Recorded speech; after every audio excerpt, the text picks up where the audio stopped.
Okay, so I'm going to be installing these two tongue receivers on the aft end of the trailer and the forward end of the trailer. So I've got them right here. These are both my little tongue receivers. One of the issues is that, well, not an issue, but I guess a concern that I have is that the only spot that they'll be welded to the actual tongue of the trailer is just right here, right? And I mean, that's a lot of coverage. But I want to make sure there's plenty of strength here. So what I'm going to be doing is I'm going to be adding a couple holes. I'm just going to do like a 3/4 inch hole on like the sides, just so there's some more shear strength in there. So I can just put some plug welds in there just so there's just more material. I'm planning to run the tongue probably about this far in, so there's room for accessories and stuff to go in there. And it's not going to get blocked off by the actual tongue material itself.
So this thing was already doled out anyways.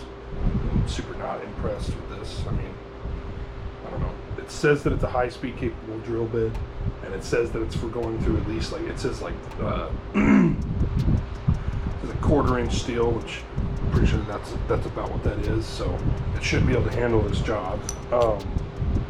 But the set screw that holds in the center drill bit has run away. I have no idea where it went or when it came out. And I can't find it anywhere in my garage, so I don't know what happened to that.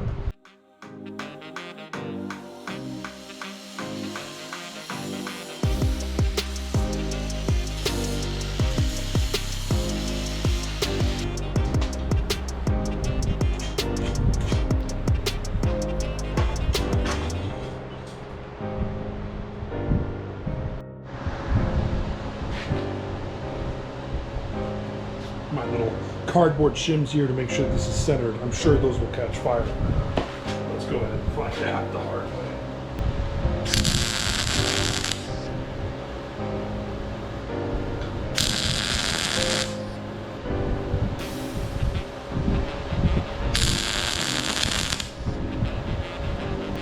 So you can see where I put these little holes here to provide for plug welds.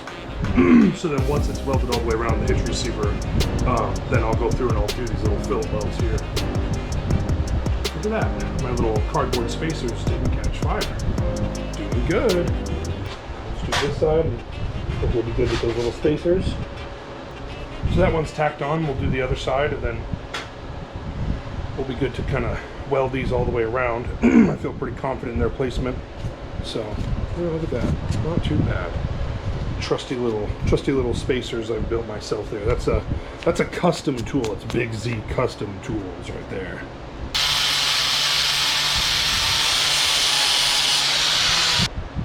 This is just one of those Harbor Freight flat discs, and it's pretty well worn down just from this use, which isn't surprising. I got like a 10-pack of these for super cheap, so didn't expect much out of them. Put in my trusty spacer tool that I've crafted. I'll make a video on how to make these welding spacers.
frozen sides. I'm recording this part with my iPhone. I just finished welding all sides of the subframe.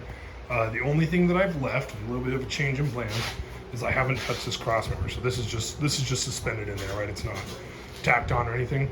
The reason for that being is that the springs that I got, they're built to run with shocks, right? So they're not your typical trailer spring. So I'm going to be using one cross member, I mean all the way through, right, for where my shock tabs are going to mount to, and then I'll put another one at an equal interval towards the front as well. So a little bit of change in plan.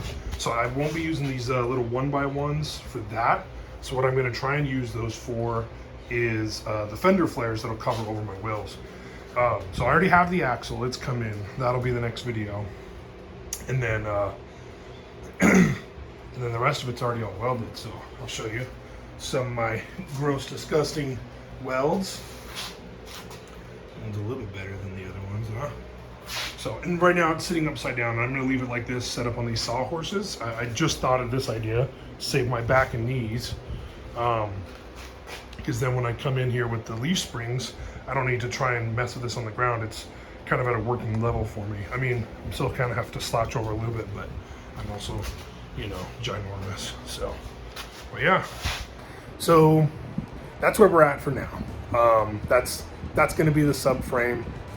Everything else I'm going to include with the axle and suspension, which will be the next video. Thanks for watching. I hope you keep following the build. Like and subscribe. It's going to be a fun one.